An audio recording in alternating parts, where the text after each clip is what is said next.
How to search company data using Clay AI.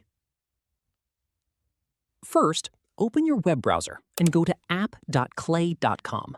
Then sign into your Clay AI account or create a free account if you don't already have one.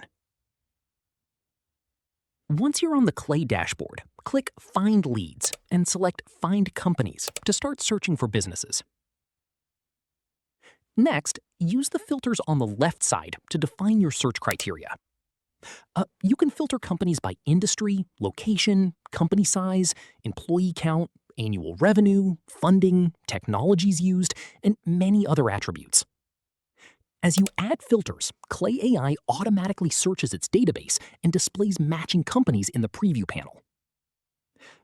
Review the results and click on any company to see detailed information, including its website, industry, employee count, revenue estimates, social profiles, and other available business data.